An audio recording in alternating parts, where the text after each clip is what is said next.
Hello everyone, welcome back to another episode of Phantom Works. I'm Dakota, and you read the title right. I bought me a new car, 2000 Chevrolet Camaro SS LS1 T56. Just picked it up a couple days ago. Haven't really drove it much. Kind of open it up and we'll take a look around it. So anywho, got it for a good deal. I paid $7,600 for it.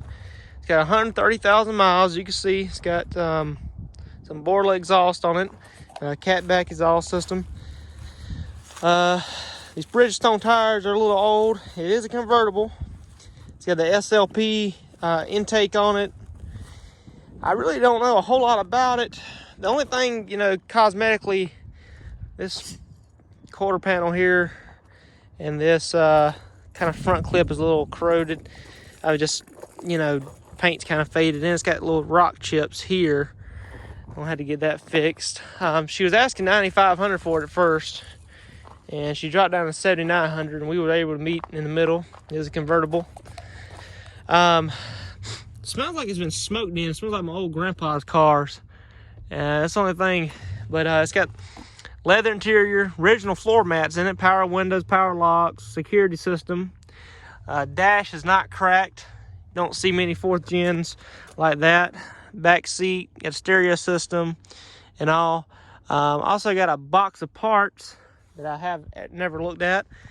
We're gonna go through that. Got stuff in the trunk hadn't really looked at. It's got I think it's a 348 rear end, positive traction and all on it. Like I said, it is a 6-speed. Let me go ahead and crank it up for you. Let me show you how it sounds.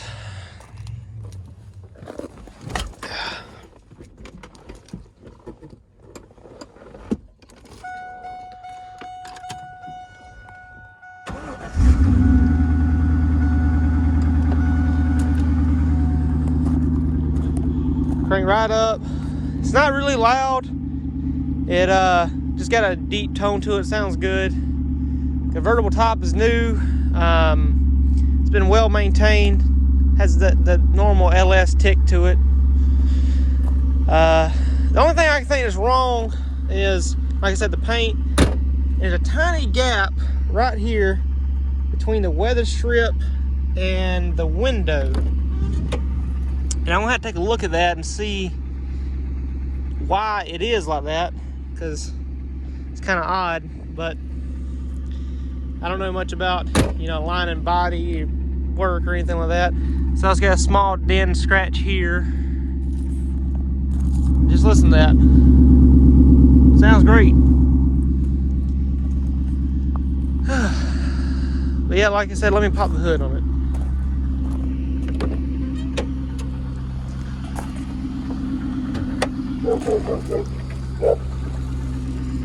Yeah, excuse my dog. He's barks all the time. Typical LS tick. That goes away when it warms up. Got a strut tower brace there. New Optima battery. That's only a few months old. SLP intake, K&N air filter, it says. I gotta look at it, see if it's any, if it's dirty or not. But, yeah, it's a nice little car. I like it. Functional ram air hood. Lay the top down, take it for a spin, but I like it. It's kind of what I've been looking for, and it came up in a good price range. And yeah, but let's see if I can get in and we can take a spin in it.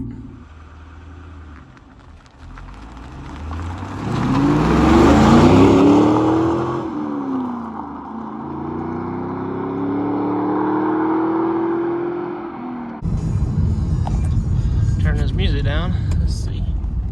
Like I said, I'm not an expert at driving a manual.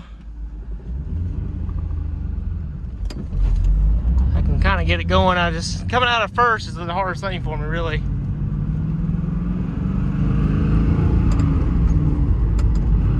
Trying to learn, but I can do it all right. Once I get going, I can do it better. But it runs good.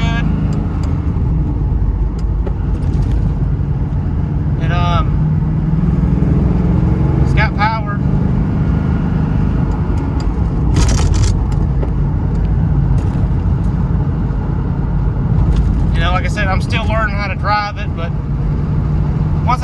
gears, it does all right. Just from 4th gear. Yeah, you might can hear that wind noise from a little gap in the window there.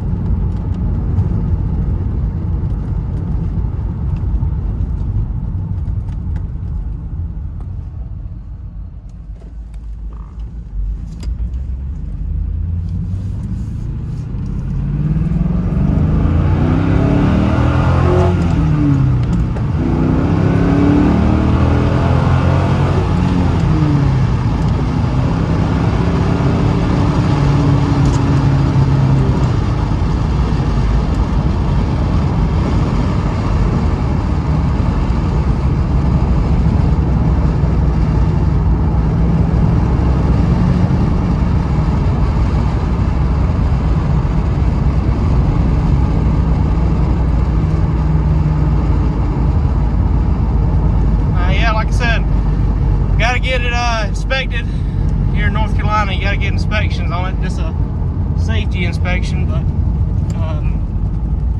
yeah, it's something you got to do.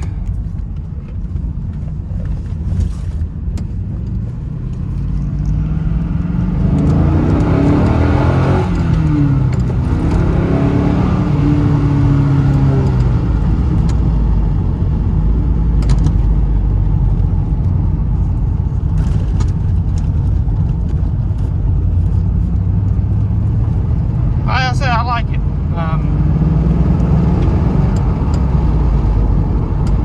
I ain't gonna drive it hard, nothing. So I'm learning how to drive manual. I just got it just to cruise around in.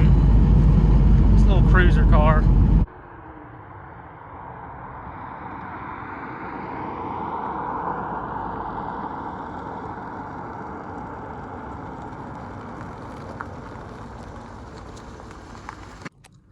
All right, so if you want to get the top down this thing, which I haven't rode with it down yet, let's see.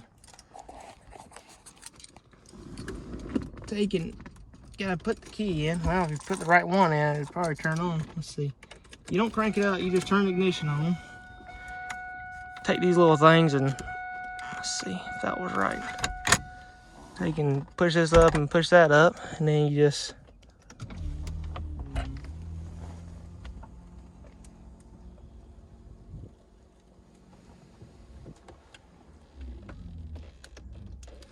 and you got your top down. And they also have like this little panel that goes over it, so you won't be able to see it. I think that's in here. I hadn't really looked in the back yet, but yeah. So this is pretty cool. I went through the glove box, and there's actually where it was sold from, Wisconsin.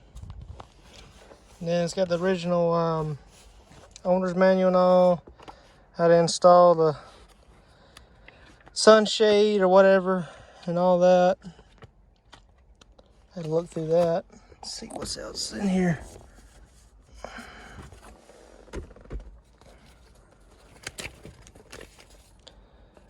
Wheel lock. Let's see. Lock ID card.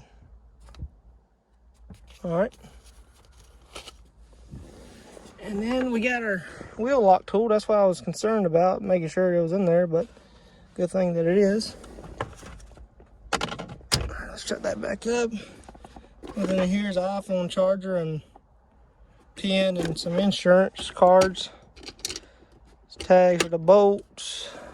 I mean tags for bolts for the tag, I'm sorry. That's a cool cup holder over there. AC needs recharged, forgot to tell you that. But I got this box of parts here. Go through it. It's got Polk stereos in the back and a kicker in the very back. I don't know much about audio. I just know how to turn on the radio. Nothing in the trunk except the panel that goes over the top when it's back and a car cover. So let's take a look through these box of parts, see if there's anything useful. So I have not went through this yet.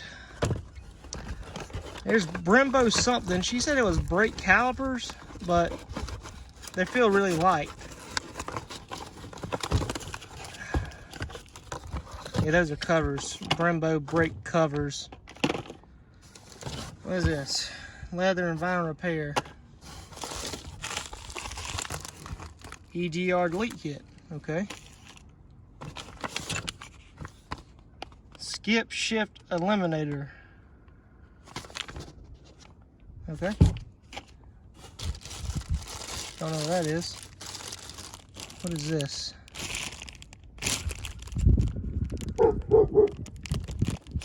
I don't know what that is. What is this? Looks like it hooks up to an air compressor. Oh, it's Milo. I have no idea what that is. Antenna adapter.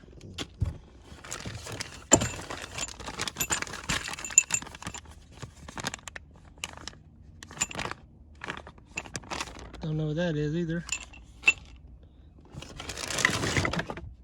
Bag. Hubcap or something. I don't think this is it this car? I don't know. Coolant cap, another hubcap. LED light strip. Fabric protector. Okay, okay. Let's see what else. Paint something. Paint scratch. Some wires. Oh, this looks cheap. JDM Speed. I bet these are cheap. I'll look them up. Oil filter, purelator, thermostat.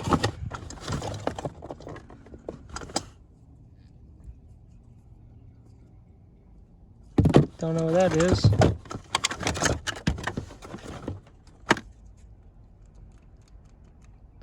Another remote. So we got 3 hubcaps. So in the meantime, I do have some products here. We can tell it's been smoked in, so I'm gonna use some Ozium. It smells like smoke in here. This stuff is supposed to sanitize the air. Back when I was working in auto parts, I actually had a person come in and say, "Hey man, you got some of that blunt spray?" I was like, "What?" They said, "You know, blunt spray, Ozium." I said, "You mean Ozium?"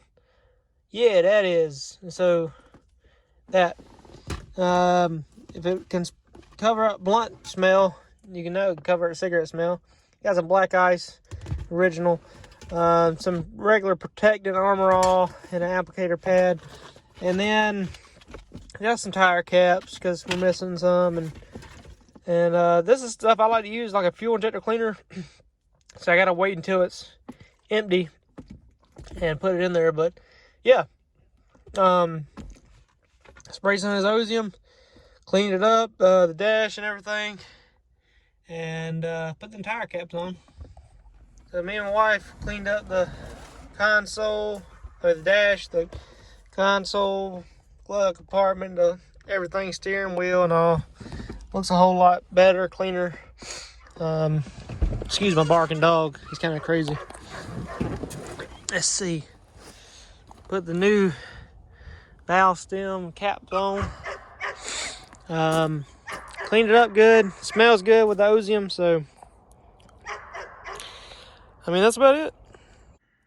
One of the most important things I like doing is changing the oil as soon as I get any new car.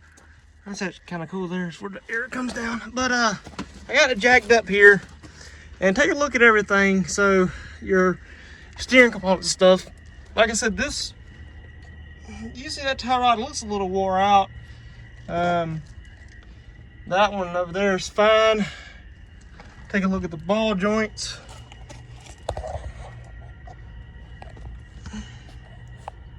That one's fine. That one looks good. Let's see.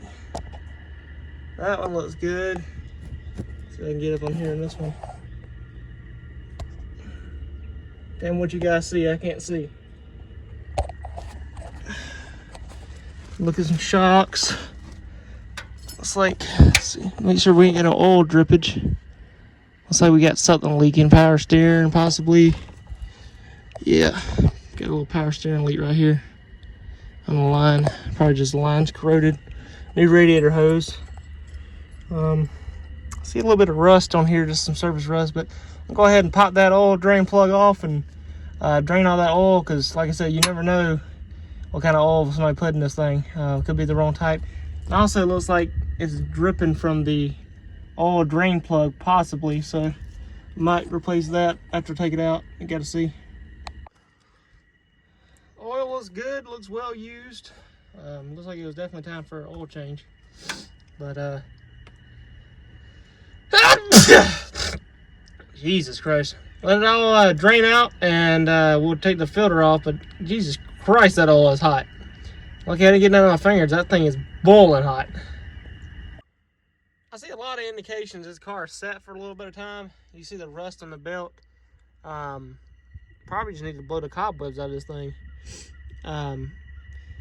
It's got a little bit of surface rust just from, you know, coming back and forth from South or North Carolina to Illinois. So, like let's see, like this stuff right here, gonna have to clean that up and spray it down. But yeah, a lot of indications.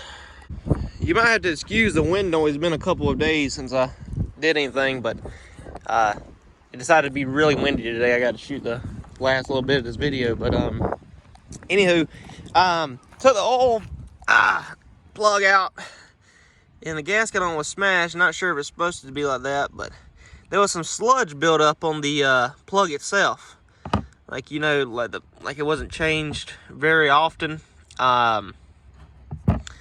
There's the oil filter. And anyway, so I think that because I use Royal Purple and a Lucas high mileage oil additive. You can see my windows are really dirty right now, and I'll tell you why in a minute. So I have been driving a little bit. Let's crank it up, and it really did help the ticking. Still smell like smoke in here. This is gonna be a cold start. I hadn't cranked it up yet or anything.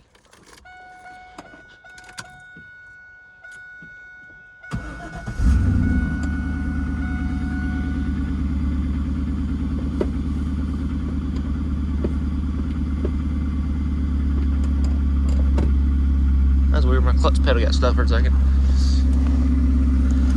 You can hear the ticking. I mean, it's still there, but it's way quieter than it was before. So, I had to change the window regulator because it would come down here and not here at the top, and it had a big gap in it. Well, if you ever have one of these F-bodies and you need to change the window regulator, you don't know how. There's not really any good videos out there, honestly, and I really didn't feel like making one. It pissed me off so bad. It was so aggravating. I got cat hair in my freaking door panel. Anyway, so it is a pain in the rear. Obviously, you got to take this off. You got to drill out 4 rivets, and this is fiberglass in here, so you don't have any room to mess up, really. Then, in my case, there's a little vertical riser right about here that kind of guides the window. And that broke off the little roller inside. And in the past 3 years, I hadn't had no mechanic help me do anything. And this time, I couldn't do it on my own. I really couldn't. You can't get nobody to help you with anything. So, like I said, I was trying to get Casey to help me with the door panel, and trying to get him to help, and hell, wouldn't answer. Actually answered me and then hung up directly. That's what I tell you. Good help is hard to find. So if you got some, hold on to it. And heck, you can't even hardly pay anybody anymore. But I did get a good guy named Mech2Go, Jacob, down there, and he came over, helped me. It's really a 2-man operation at doing that window. And I held the suction cups on there, and he riveted it all in, and well, I did 2 of them, and he charged me a good price. And check him out on Facebook or Google, Mech2Go. He's in the North Carolina area, so if you're in the North Carolina, South Carolina area, he can come to you and charge you a great rate. He's a best price I could see on one of them. But anyway, yeah, that's about all I can say about this car. Only thing else it needs really is an AC recharge, some tires, I think a tie rod. I saw it is kind of wore out. But I think I made a good purchase. I'm kind of happy with it. What do you guys think? 133,000 miles. If I didn't say, I paid $7,600 for it. And I think that was a good deal, honestly. You try to find these cars. Used to, a couple years ago, yeah, you could find it for $4,000 or $5,000. Maybe not an SS, maybe not an LS1, but you would find an LT1 or so. But now, try to find any with even the LT1, they are going up in price. And eventually, 20 years from now, it'll be worth double what it's worth. I mean, what I paid for it, or triple even. Got to keep it in good condition. That's why I said I'm not gonna race it. I'm not gonna floor it everywhere, because I know how doing cars like that will do. But anyway, I might cam it, put some heads on it and intake, you know, just to give it more power. But I tell you what, this car does get up and scat. Ain't no denying that. And I like the way it sounds. I don't like loud exhaust. You know, if you young folks thinking about squatting your trucks and straight piping it, heck, there's even, I knew 30-year-old men that do that, or men. It ain't for me. I'll say that. I can't knock you for whatever you like, because I'm sure I have an affinity for rusted up 60-something pickup trucks. So, I mean, who can say you look like a dog taking a dump going down the road and sounding like complete crap and think it sounds good when it's just straight pipe, blah, blah, blah, blah, blah, blah, blah, blah, blah. I'm like a rabid dog. But anyway, it just pisses me off thinking about it. That's the dumbest trend. If you have any car taste, you probably wouldn't like that. But anywho, we're moving past that point before I get stuck on another thing. Like I said, it's got some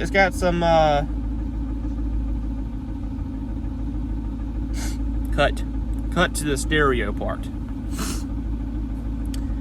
Anywho, we'll catch you here next time. But anywho, I'm Dakota, as always, here on Phantom Works, and we'll catch you next time. And don't worry, we got a lot of stuff planned for this car later on. Maybe not as much as the other ones, but you know, we'll get to it eventually. But thanks for watching, and we'll catch you next time. Anti-theft advice. Wah, wah, wah, wah, wah.